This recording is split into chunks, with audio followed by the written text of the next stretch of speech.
Rosie Hardy. This is Rosie Hardy Gardening. Today I want to talk about peat-free and the effect that it is having on the UK horticulture. It is not going to perhaps impound on a lot of countries around the world, but certainly in the UK for the amateur horticulturalist, amateur gardener, then you are going to have to be aware that as from 2024, you will no longer be able to buy peat products from your local garden centre. They are being removed. You may have noticed over the past months or last year, I suppose, when you've been going in to buy your composts, your potting mediums from your local garden centres, that gradually the peat material has been taken away. Some products are half peat, some products are full peat free, and this is the way things are going. The main reason for this is because, and there is a lot of science out there, there's a lot of also misleading articles out there, but basically at the end of the day, we don't need to use peat. Peat came into use in this country in the 1930s. That's when peat first got used, and basically it was John Innes. John Innes put 25% peat into one of his John Innes products. Now, normally John Innes was soil compost and other things. 25% peat went into one. That then made that product lighter. It seemed to make things grow better. It wasn't necessarily just because there was peat in there. It was the fact that it was just a slightly lighter product. He could have put something else in there. He could have used coir, for instance, and it would have had the same effect. But coir wasn't around then. In the 1930s, right the way through 40s, 50s, and obviously the wartime, peat wasn't used. Then when you came into the period when people started to want to grow and they wanted ornamentals, so you're talking about the late 50s, early 60s, and people started to want their plant material like this in containers, ready to go in the ground. They didn't want to buy something that was seed raised. They didn't want to buy something that was bare root anymore. They wanted choice, and they wanted to be able to go into their garden centre, say in the middle of June, find a nice plant that was in flower, take it home and put it in. And that's when the peat started to be used, when we started to change over from everybody producing things by seed or having bare root stock come in. Now, bare root stock is stock that is grown in the ground, and a bit like crops, an undercutter would go through, the plant material would be lifted, the soil would be shaken off the roots, and it would be divided up into nice clumps, and then it would be put into straw or newspaper or something like that and sent through the post or sent to your garden centres, and you would buy it bare root, but it would only be available for you to grow. So things like shrubs and trees, roses, even fruit canes, etc., those sorts of things, some of those are still done bare root, come through to you in around about the late October, so say November, December, January. Then when you get to January, then the bare root stuff like this, you know, the herbaceous stuff started to come through as well. And then by the time you got to the end of March, no more planting. That was it, other than things that were seed raised. In the late 1950s, early 60s, John Innes Institute was able to produce all sorts of different mixes. So you got John Innes 1, 2, 3, gradually more amount of peat in there, etc. And then people started to utilise peat and use it for production like this. And this is the production of peat that is really what has caused the problem, because gradually more and more peat was being used. And it meant that, you know, a lot of peat bogs were being dug up, both in Europe and in Ireland, still in Canada as well. So you will find places like North America are still using peat, and they're using peat from Canada.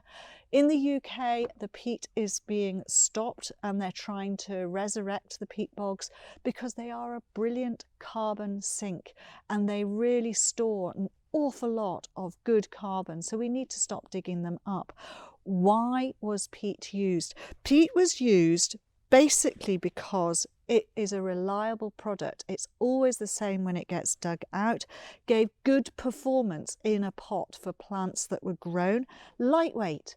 You know, the lighter it is, the easier it is to move it around easily. In bulk, it was light. Once it was put into a container with a plant in it, it stayed light.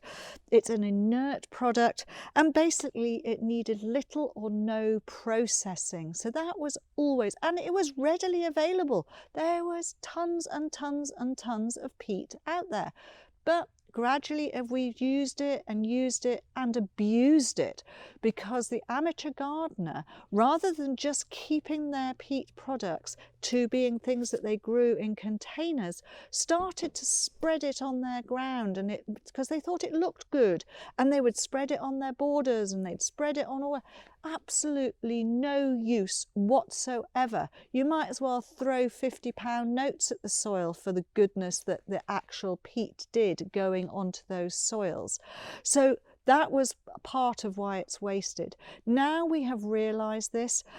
Here at Hardy's, we have been peat-free or growing on peat-free for the last 15 years, and we have gradually now over the last couple of years become completely peat-free within our own production. So we have our peat-free bark-based compost that we've been using for a long time. This growing medium, this is Melcourt, bark-based, really, really good. And you know, it's an excellent product. It's easy to get hold of. It's always a good quality. Yes, we had to learn how to change over and give it a little bit more feed, give the watering at different times of the day. You know, it's not difficult. It's not like, you shouldn't compare it with peat. It is not peat. It is a different growing media, so therefore you start again with the rules of how you are going to use it. Alkaline water, acidic water will change how the nutrients are taken up in here. The temperature of the pot, so if it's grown outside, they will grow slower until it warms up. All of these things have to be taken into consideration. For the gardener, it's fine. You can get peat-free products for you to be able to grow your container stuff. You don't need this out in your garden. What you need out in your garden are probably some of the digestate types of farmyard material that you can get. Never been near a cow or an animal in its life. It's gone through these digestates. It's being used to generate electricity, and then you have this product left over, and that is what you can use for mulching on your gardens. So you don't need peat in your gardens from that point of view. So there will be a UK-wide ban on peat for the amateur gardener from 2024.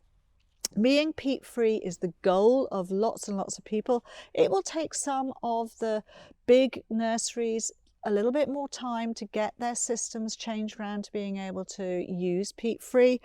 And obviously, once you move from one product to another product, you've got to be sure that what you're using is then sustainable in itself as well. So within this product, the bark that is being used, the barks are perfectly sustainable. Within the actual product that we've got here, which is the one that we use for all our seeds and cuttings, this one has got a coir base and it comes from a sustainable source. Some coir is not necessarily sustainable, but that's another thing that is being worked on. And so all of these things will come together. So the idea is that the gardener doesn't need peat in their gardens. You don't need it for growing your tomatoes or anything like that. You can use a peat-free product. You just have to remember, you perhaps have to feed a little bit more often. You perhaps have to water in a slightly different way. That's all it really takes. So we need to do this to make sure that we are growing sustainably for you, for your garden.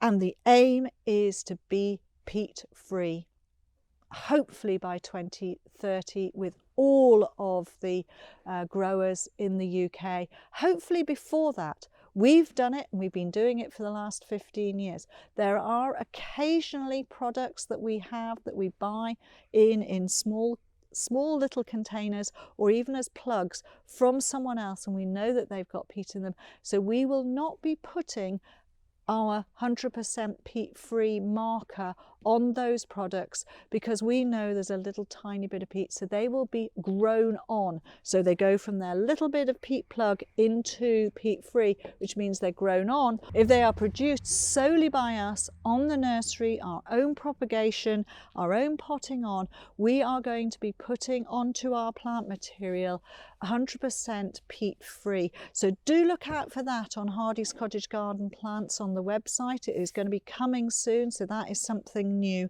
But please, UK gardeners, just go for it. You know, you can use your own compost, you can use soil. Just make sure that you no longer are using the peat. Thank you very much for listening to the videos, and please do subscribe to the channel.